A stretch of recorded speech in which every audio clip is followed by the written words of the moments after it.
জোহার, আপনারা দেখছেন SNB live YouTube channel. সঙ্গে রয়েছে আমি দেবাশিস। এই মুহূর্তে আমার সঙ্গে রয়েছে সিপিএম এর প্রাক্তন কর্মী। কথা বলবো সিপিএম নিয়ে, ওর সঙ্গে পার্সোনাল কিছু কথাও বলবো। বীরেন চন্দ্র বাবু রয়েছেন আমার সঙ্গে। বীরেন চন্দ্র বাবু, কি বলবেন এই মুহূর্তে যে এসআইআর চলছে, এসআইআর নিয়ে কি বলবেন? এসআইআর চলছে, গরিব মানুষকে বিভ্রান্ত করা হচ্ছে। সাধারণ এসটি মানুষ, এসসি মানুষ, জেনারেল মানুষ তারা বিভ্রান্ত হচ্ছেন, তারা ফর্ম ফিল আপ করছেন, ঠিক আছে, অনেকের ঠিকানা ঠিক মতো নেই। বিভ্রান্ত কি করে হচ্ছে, কিভাবে হচ্ছে, ডিটেইলসে বলুন। এই বলছি, কারো মেয়ের বিয়ে হয়েছে, এখানে এসছে আমাদের এলাকায়, তার ঠিক মতো কাজ হচ্ছে না, তার ঠিকানা আনতে হবে, সেখান থেকে পাওয়া যাচ্ছে না। বর্তমানে তো তৃণমূল একবারে চলো বুঝলাম বিভ্রান্ত হচ্ছে, কিন্তু আপনারা কিসের জন্য আছেন বিভ্রান্ত?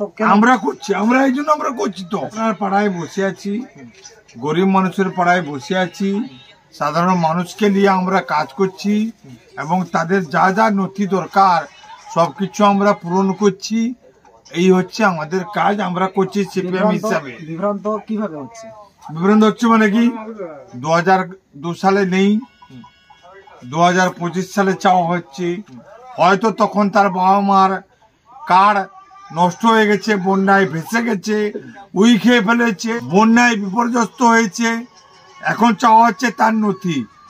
এসটি মানুষ কি সত্যিকারে কি বাংলাদেশ থেকে এসেছে, না পাকিস্তান থেকে এসেছে, না মায়ানমার থেকে এসেছে? আপনি কি বলতে চাইছেন যে এসআইআর এসটির জন্য হওয়া উচিত, দরকার নেই?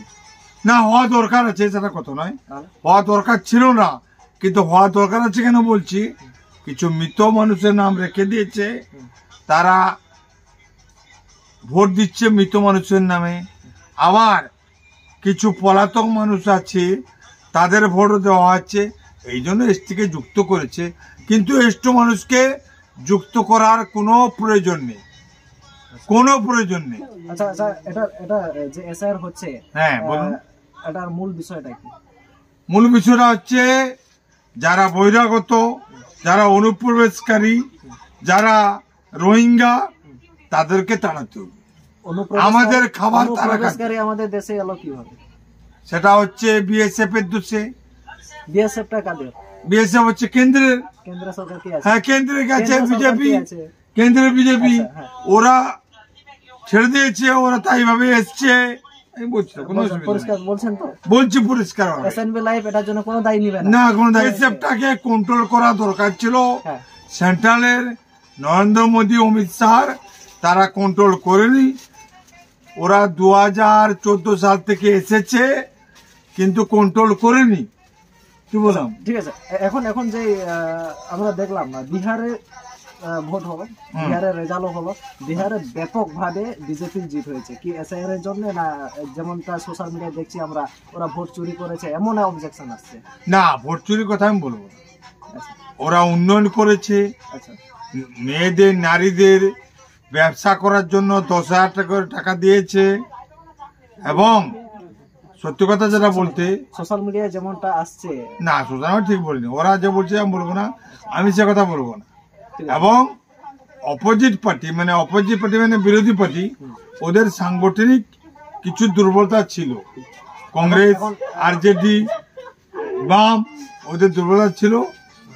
হ্যাঁ, গ্রাউন্ড লেভেলে আমরা খবর নিচ্ছি, গ্রাউন্ড লেভেল থেকে উঠে আসছে যে আমাদের আদিবাসীদের উন্নয়ন হয়নি। কি বলবেন বিহারে? এটা ঠিক কথা, এটা ঠিক কথা। যাদবদের হয়েছে, মাধবদের হয়েছে, কিন্তু এসটি মানুষদের উন্নয়ন ঠিক মতো হয়নি। এটা আমি স্বীকার করি, মানে অরিজিনাল স্বীকার করি। আর ওরা এমন ভাবে থাকে। চলো বিহার নিয়ে অন্য একদিন কথা বলবো, কিন্তু আজকে ওয়েস্ট বেঙ্গল নিয়ে যেহেতু এসআইআর নিয়ে কথা বলছি, এসআইআর হলে সুবিধা কি কি?